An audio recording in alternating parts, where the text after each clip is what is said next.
Oi pessoal, tudo bem? Eu sou a Mariana, sou médica neurologista. Nesse módulo de hipertensão aqui do MedEstudo, eu vou falar para vocês sobre manejo da pressão arterial na fase aguda do AVC.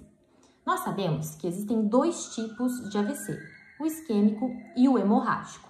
No AVC isquêmico, por alguma razão, existe uma oclusão arterial que leva à diminuição do suprimento de sangue do cérebro e morte neuronal por isquemia. Já o AVC hemorrágico, acontece uma ruptura de algum vaso, levando a sangramento e também morte neuronal. Nem sempre, quando o paciente chega no pronto atendimento, somente pela clínica, a gente vai conseguir diferenciar se aquilo é um AVC isquêmico ou hemorrágico. Sendo assim necessário a realização de um exame de imagem. Na maioria das vezes, o exame escolhido é a tomografia de crânio, pois é rápida e fornece imediatamente a certeza de que não existe ali naquele cérebro sangramento. Fizemos a tomografia e não existe sangramento, uma possibilidade grande de um AVC isquêmico. Como eu vou me comportar perante a pressão arterial desse paciente? A gente sabe que por um mecanismo de regulação, essa pressão pode subir. Porque a ideia do nosso corpo de manter o máximo possível de sangue para a região em volta do AVC, que se chama região de penumbra. A ideia é aumentar a pressão, aumentar o fluxo sanguíneo da região de penumbra para impedir mais neurônio de morrer. Então, a gente não deve baixar de maneira abrupta essa pressão nesse momento, porque vai ser prejudicial para essa região, vai deixar de receber sangue e vai ter mais morte neuronal. No AVC isquêmico, nós temos dois cenários. Os pacientes que chegam em menos de 4 horas e meia são submetidos a trombólise química e o cenário dos pacientes que não são eleitos a realizar trombólise. Vamos falar primeiro sobre os pacientes que vão realizar trombólise. Nesses, a pressão tem que ficar um pouco mais baixa.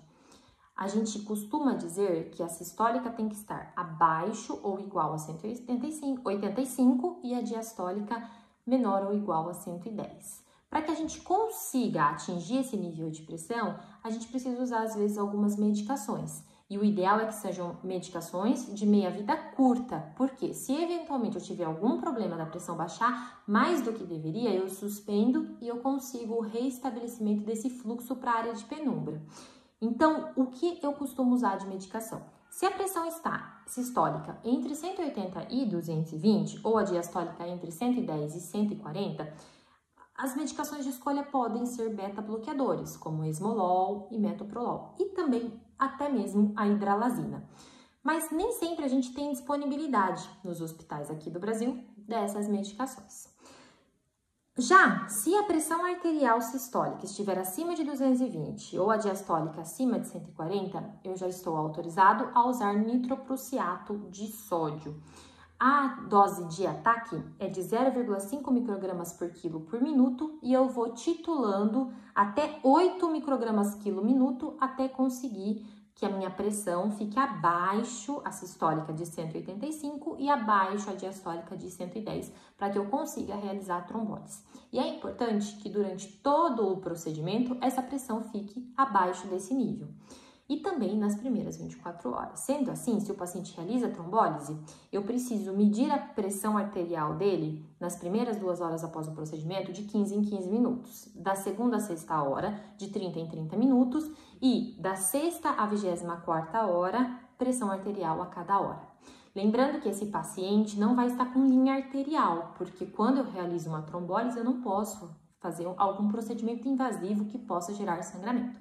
Então, a pressão vai ser realizada com aferição em manguito.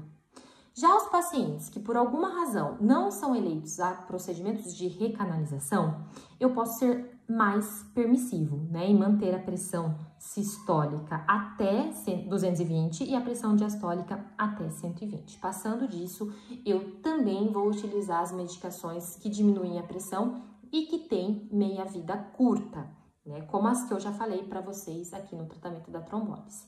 As mesmas, tá? Eu posso usar as mesmas e nos mesmos níveis que foi aqui falado anteriormente. E sempre lembrar que às vezes o paciente está com a pressão aumentada não só pelo mecanismo de regulação. Às vezes ele pode estar com dor, às vezes ele está com a bexiga cheia, está com dificuldade de esvaziamento vesical. Então, sempre procurar outros sinais que podem estar levando a um quadro de aumento de pressão. E também existem algumas condições médicas que autorizam, tá, a gente a reduzir essa pressão. Se o paciente tem um AVC isquêmico e tem infarto agudo do miocárdio com descompensação, com insuficiência cardíaca, ou se o paciente tem dissecção de aorta, essas condições associadas ao AVC podem fazer com que a gente precise baixar a pressão para níveis mais baixos do que aquilo que se é preconizado para pacientes que apresentam apenas AVC, com o intuito, é óbvio, de manter a vida, né? Agora vamos falar sobre AVC hemorrágico. A gente sabe que existem várias causas, mas a principal delas para o surgimento do AVC hemorrágico é o AVC hemorrágico hipertensivo. O ideal é que a gente mantenha a pressão arterial sistólica desse paciente nas primeiras 24 horas em torno de 160 ou entre 140 e 180. E a pressão diastólica em torno de 110. Isso para os pacientes que têm AVC hemorrágico e estão com Glasgow acima de 8. Já os pacientes que estão em coma, o ideal é que a gente consiga colocar um monitor de pressão intracraniana, né, por meio de neurocirurgia. Esse monitor é quem vai me ajudar ao controle mais fiel da pressão individualizada para cada paciente.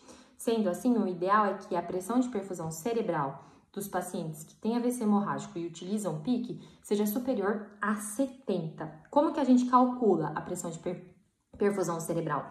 Ela é a PAM do doente menos a PICC. Então, esse paciente que está em coma, o ideal é que ele tenha uma linha arterial e que a gente consiga, em tempo real, monitorar pressão arterial e PICC para que consiga uma pressão de perfusão cerebral adequada.